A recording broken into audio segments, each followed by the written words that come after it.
Vamos lá, pessoal. Então a gente vai começar agora do início do Código Penal, para você entender a base, para depois a gente entrar na parte especial, que são os crimes. Então aqui é tudo a teoria do crime, beleza? Bem, já falei que a parte mais importante, excludente, licitude e culpabilidade, não quer dizer que vai cair só isso, porque eles jogaram no edital tudão, né? Mas isso aqui demora um tempo para você absorver, beleza? Então vamos lá. A gente vai começar com princípios, beleza? Então, no Código Penal, nós temos os bens jurídicos mais importantes para proteger a sociedade, tá? E aí, nessa parte geral, o Código Penal que se divide em duas, né, parte geral e especial, nós temos ali essa questão de entender essas partes gerais, esses princípios, essas condutas, beleza? O que é um crime, como que se constitui um crime, etc, etc, etc. Então, você tem que entender que na fonte material, quem que produz, né? A fonte material, fonte é uma fonte de água, onde sai a água, né? Então, a fonte material substancial, quem que faz as leis? Você tem que entender que crimes e penas, pessoal, é privativo da União. Então, ou seja, o Congresso Nacional. O STF de bicudo, né? Ele toma a função de legislador ali, mas quem tem ali a função de criar leis que criminalizem condutas é o Congresso Nacional. Beleza, pessoal? Então, essa é a primeira consideração que eu tenho para você, para falar para você. Tranquilo?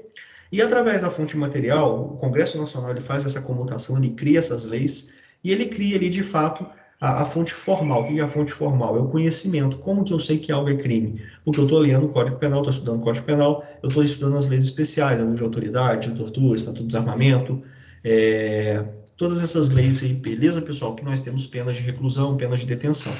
Então, a forma imediata de você conhecer quais são os crimes e tudo mais é a lei escrita ordinária, beleza? O que é ordinária? O rito legal feito pelo Congresso Nacional tem que ser escrito, tá? E é uma lei estrita, que é no sentido penal, tá bom?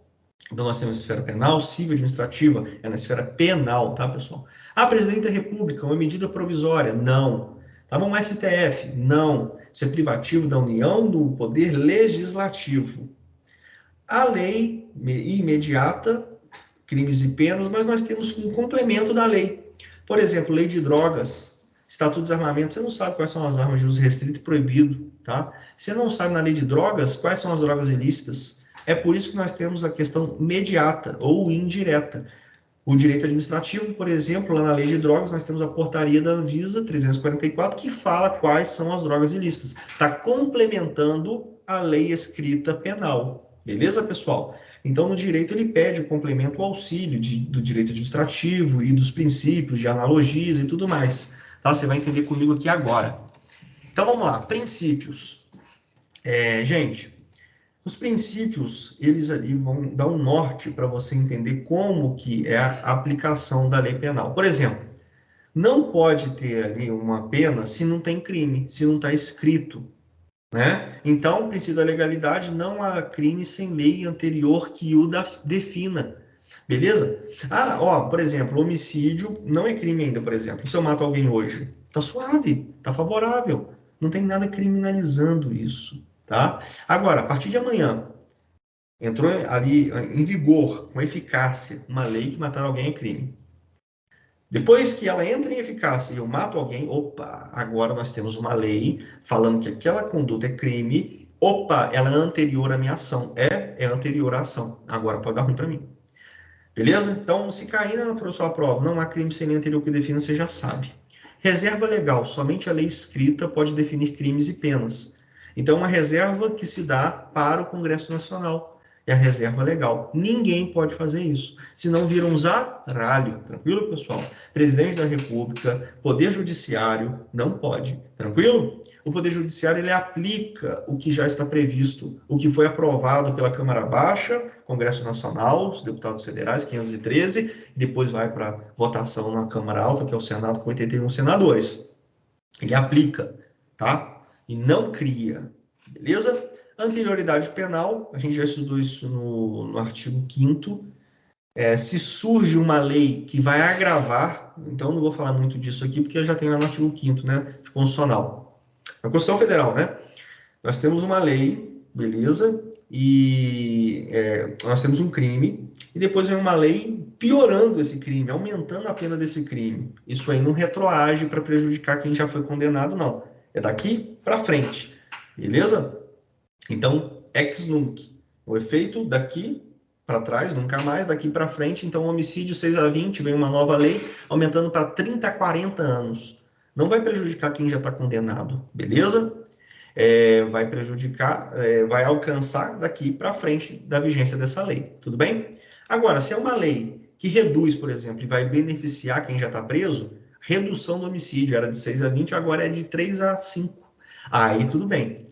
Aí vai beneficiar a galera que está presa, beleza? Então, ela novatio legis, a lei nova, ela, se for gravosa, prejudicial, pejus, ela não retroage, é voltar atrás, rebobinar, tá?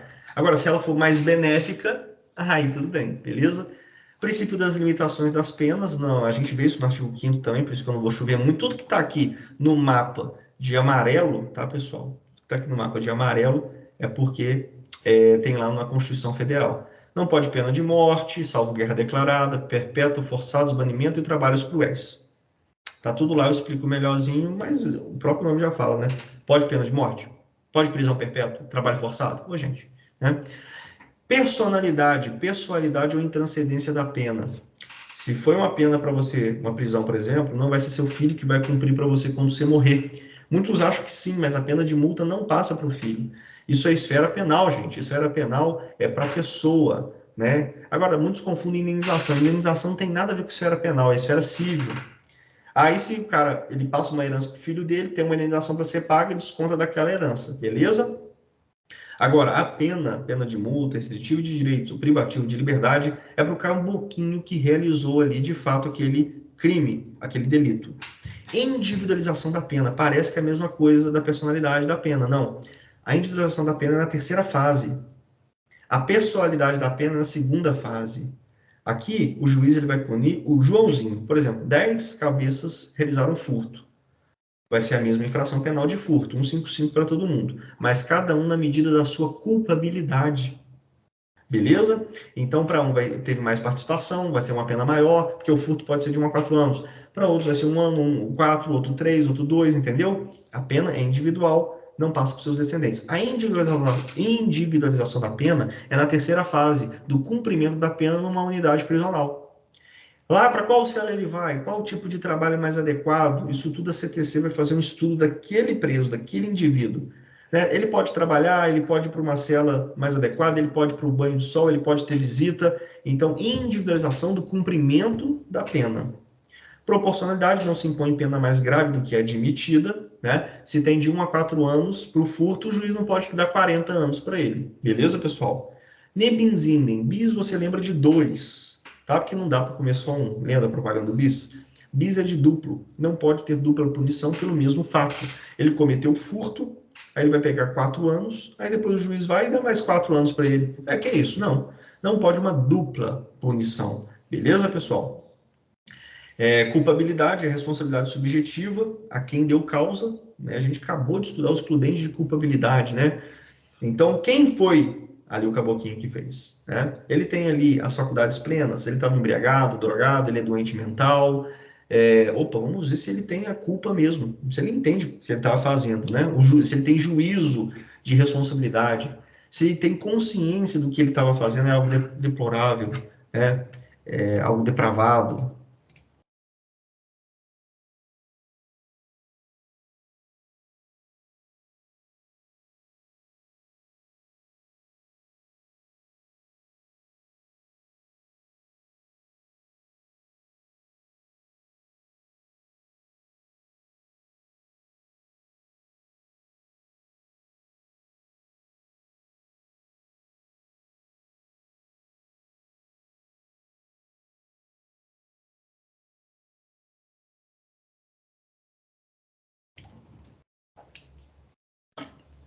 Aí, Lulu, só sobrou nós, hein? Ai, ai. Vamos lá.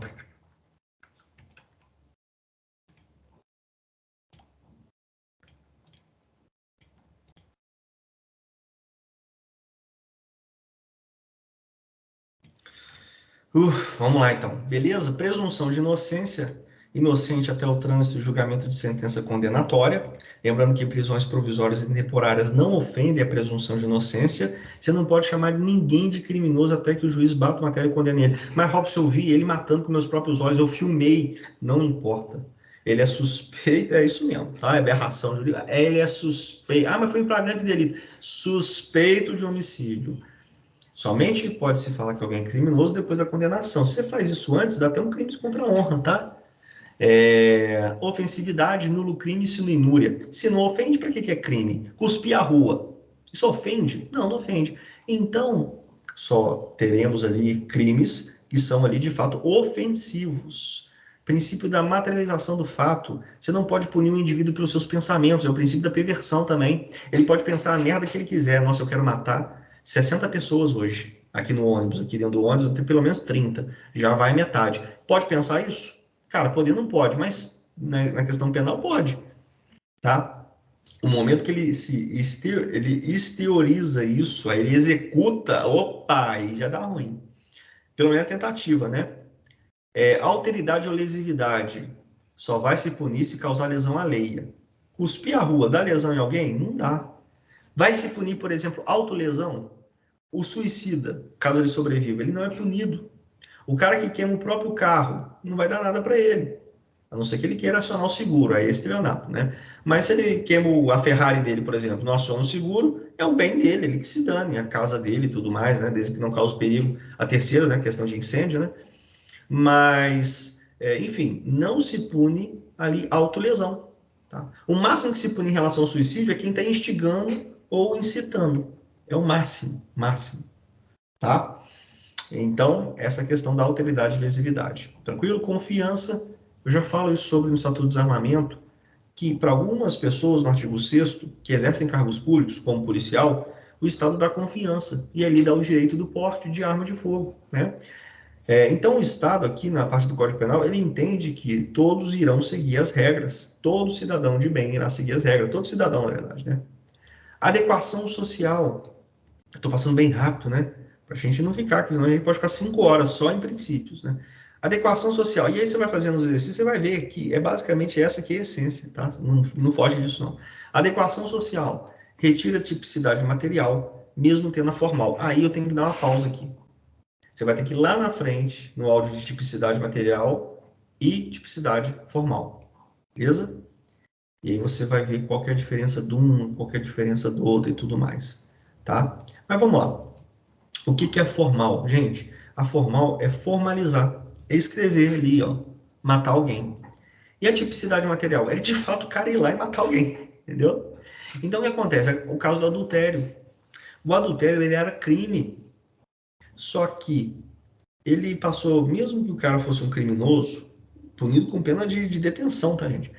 Mas a sociedade não enxergava ele como um criminoso. Então nós tínhamos a tipicidade formal, crime, adulterar. Só que a sociedade não via ele como um criminoso. Então, na aplicação do dia a dia, do cotidiano, ou seja, na tipicidade material, na prática, não era crime. Com o passar do tempo, houve um abolimento dos crimes e adultério hoje não é punível na esfera penal. Não quer dizer que você não possa responsabilizar na esfera civil a pessoa lá tentar, o cônjuge traído, uma indenização moral, beleza? Material. E aí a gente vai e fecha. Não, fecha não, quase fecha com chave de ouro aqui, que é o princípio da bagatela insignificância. É o princípio que mais cai quando eles pedem princípios.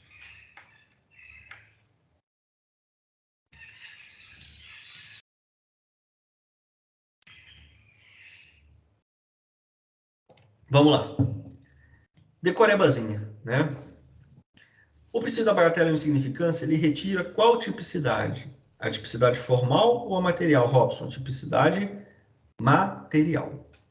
Por exemplo, o princípio da insignificância bagatela, o próprio nome já fala. Por exemplo, um menininho vai e rouba 50 centavos de você. Furto. Tá? Ele subtraiu, sem violência ou grave ameaça, ele subtraiu um bem que era um valor que era seu. Furto.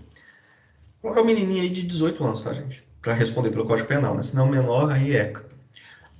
Aí, na moral, cara, 50 centavos vai te fazer muita falta? Então, tem a tipicidade formal. É furto, 155. Mas o juiz vai ver que é tão pequeno ali, é mínima a ofensividade do agente.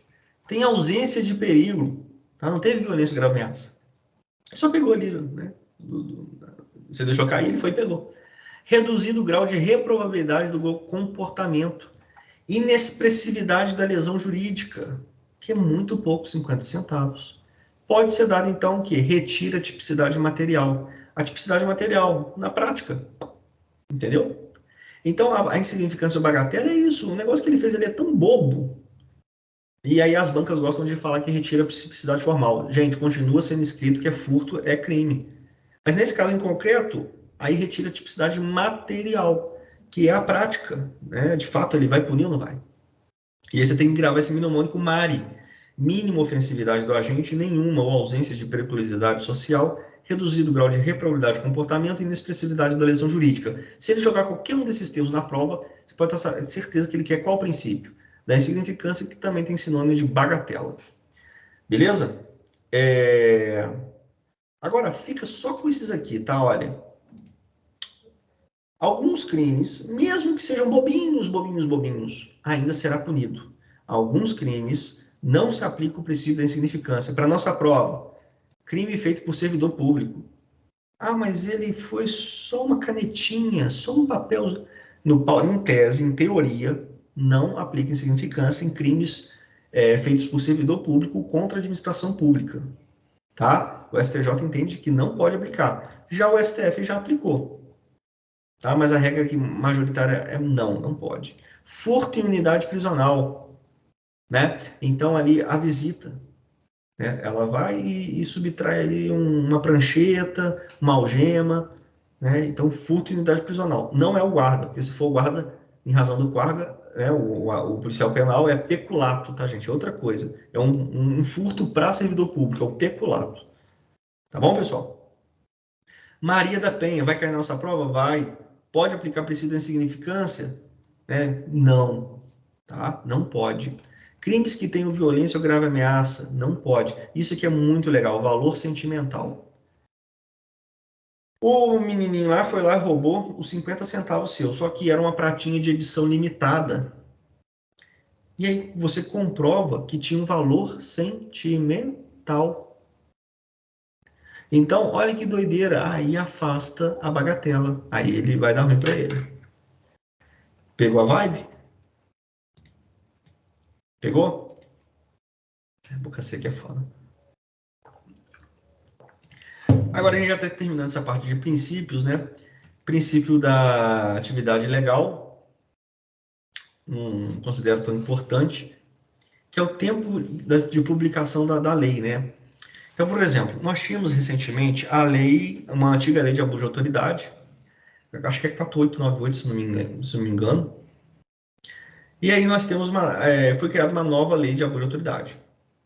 Enquanto ela está em vacatio legis, enquanto ela está em transição ali, mantém a eficácia da velha.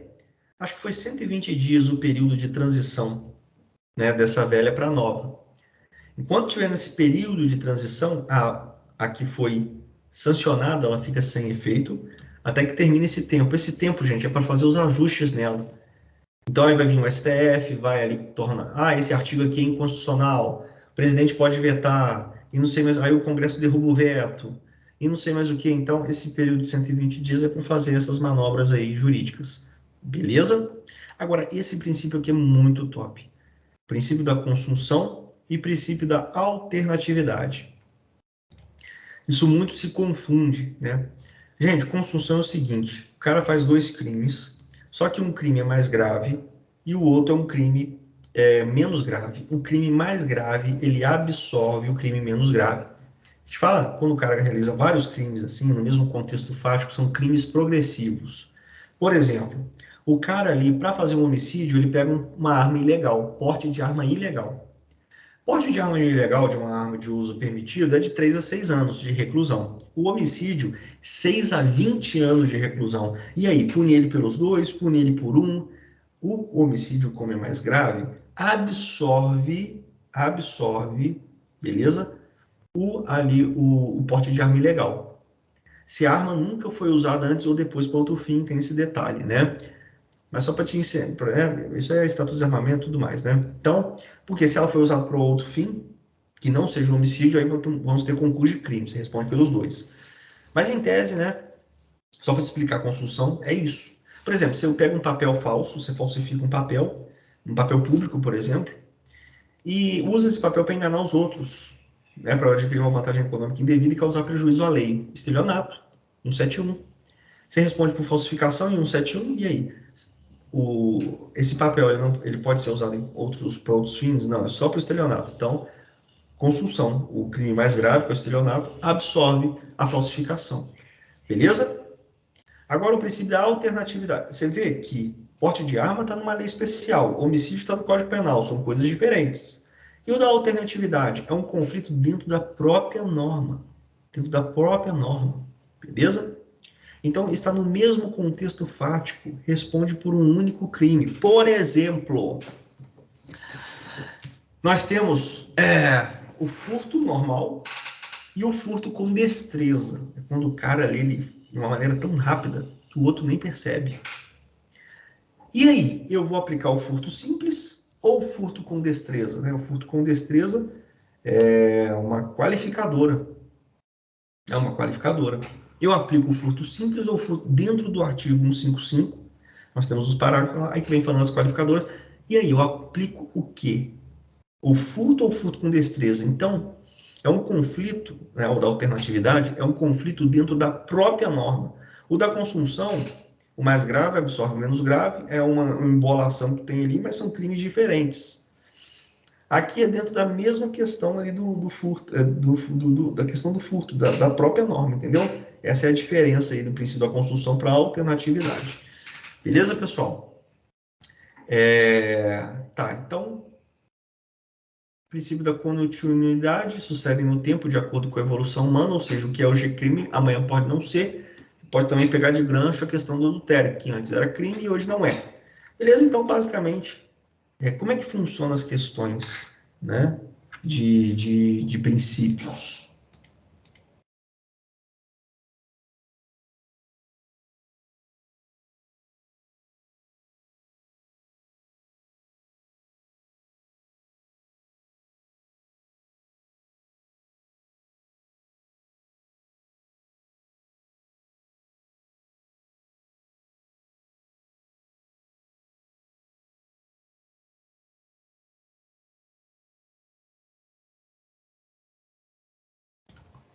Como é que funciona?